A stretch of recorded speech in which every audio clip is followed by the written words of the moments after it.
Hello and welcome.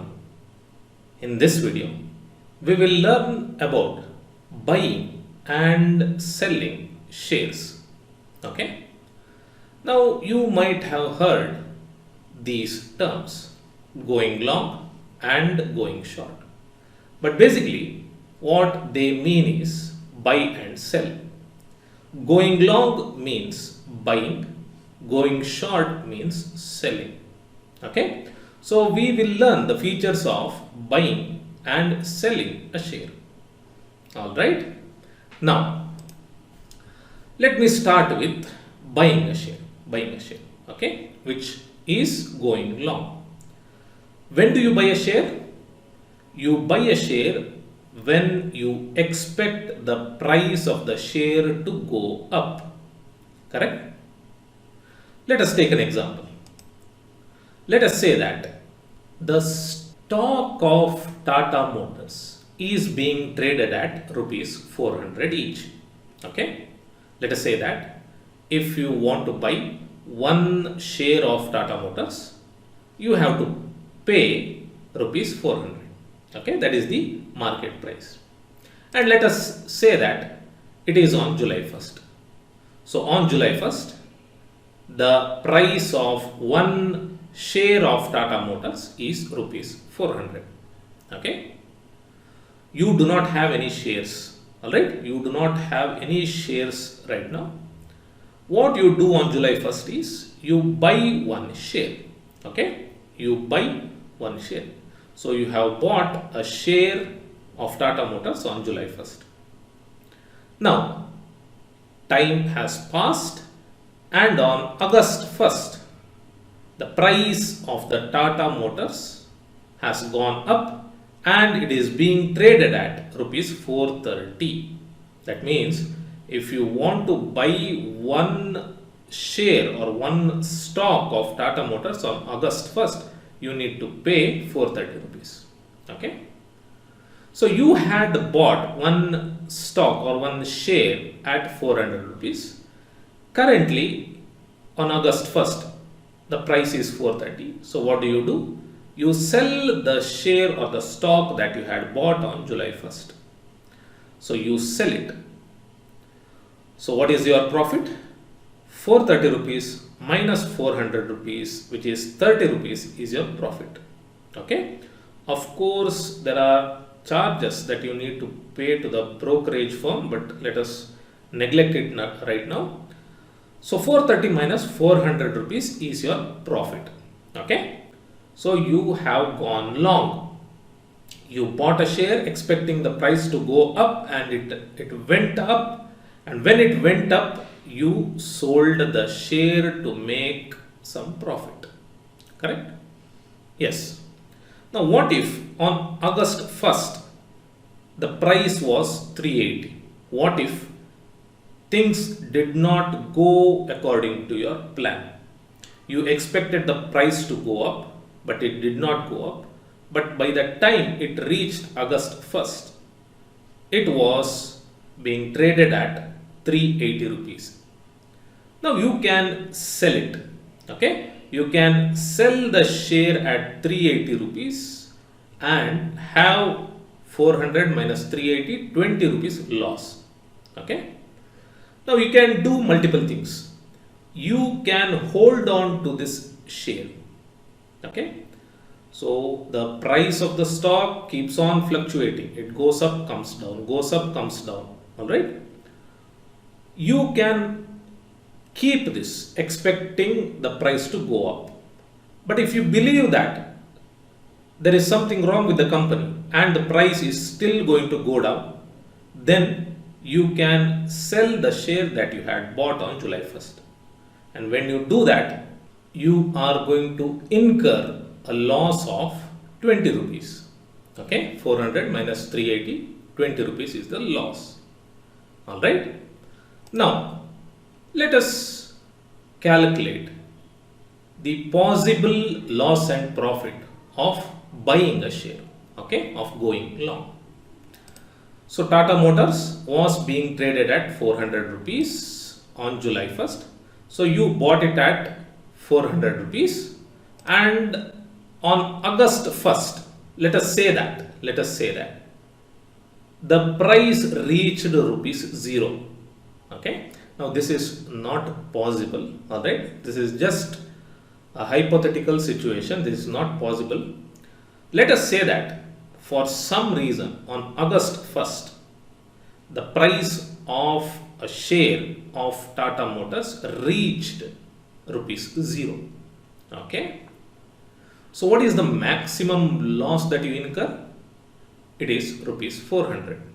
Okay. So you had bought one share, correct? You had bought one share of Tata Motors for rupees 400 and the price of that on August 1st is 0. So the maximum loss that you incur is 400 rupees. Okay. Now let us take the opposite. On August 1st, let us say the price reaches 500 rupees or 3000 rupees or 1 lakh rupees. Once again, fictional values. Okay. Let us say that they reached these values. Okay, it may reach this value, it may reach this value, it may reach this value, it may reach some other value. So the profit here is unlimited. Okay, the profit is unlimited because the value may rise up to any value. So the profit is unlimited, whereas loss is 400 rupees. Okay, so this is when you buy a share. Alright, now let us come to selling a share. Okay, it is called as going short or it is also called as short selling. Alright, now we'll take the same example. You do not have any shares. Okay, you do not have any shares, you have just entered stock market. Now let us take this. The stock of Tata Motors is being traded at rupees 400.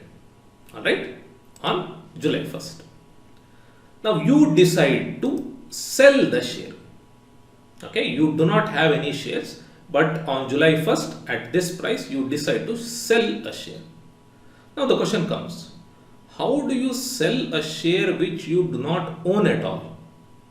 Okay, we'll see that later in this video. I'll explain it to you. But for now, we'll continue with this. So on July 1st, you sell the share at rupees 400. Now, when do we sell a share? When we believe or when we expect the price of the share will be going down. If you expect the share price will go down in the future, you have to sell a share. Okay. Now, let us say that you sell a share at rupees 400 on July 1st.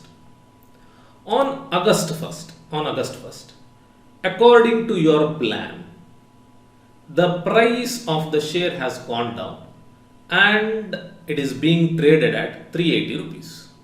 So on August 1st, it is being traded at 380 rupees. So what do?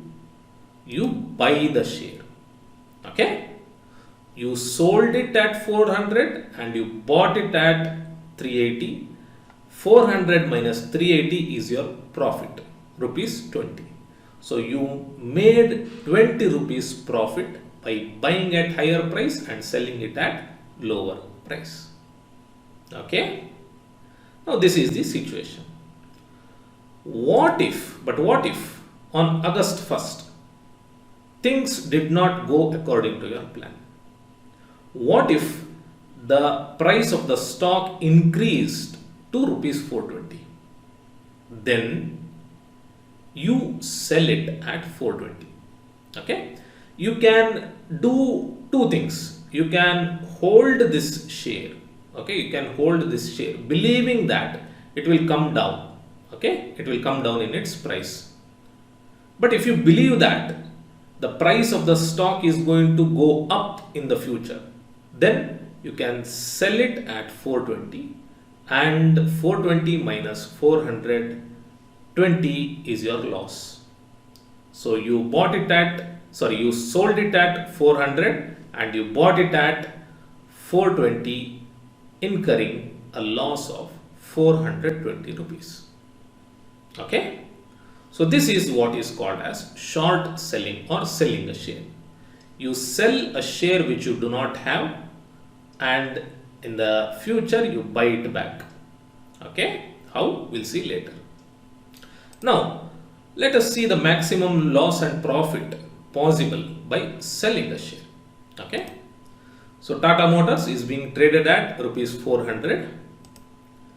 You sell the share at 400 on July 1st, and let us say on August 1st the price reaches 0 rupees. Okay, the price reaches 0 rupees. Not possible, just a hypothetical situation. Okay, let us say that on August 1st rupees 0 is the price at which Tata Motors is being traded. So the maximum profit that you are going to make is 400, correct?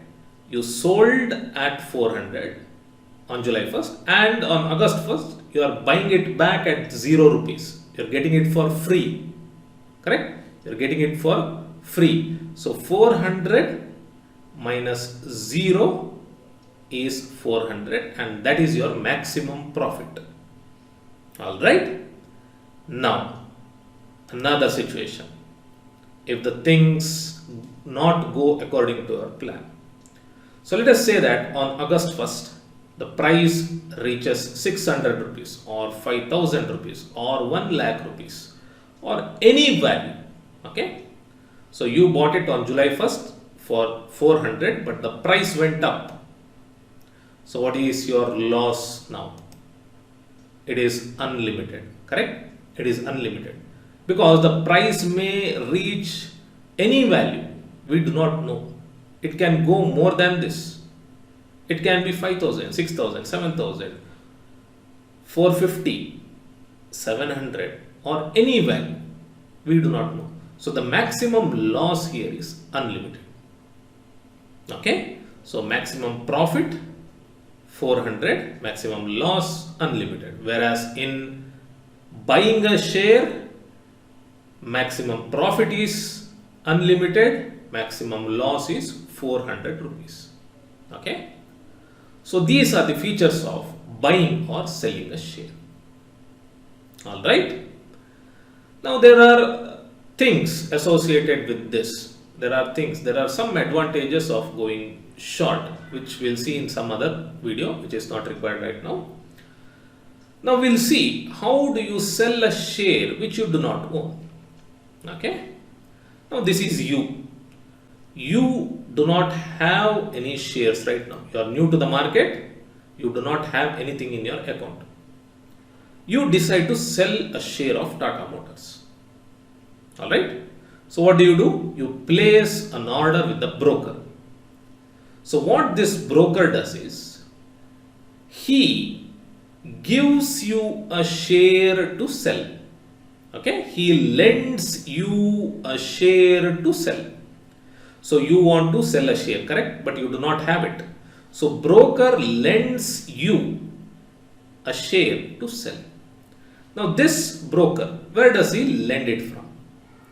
The brokerage firms have inventory. That means they too have their shares.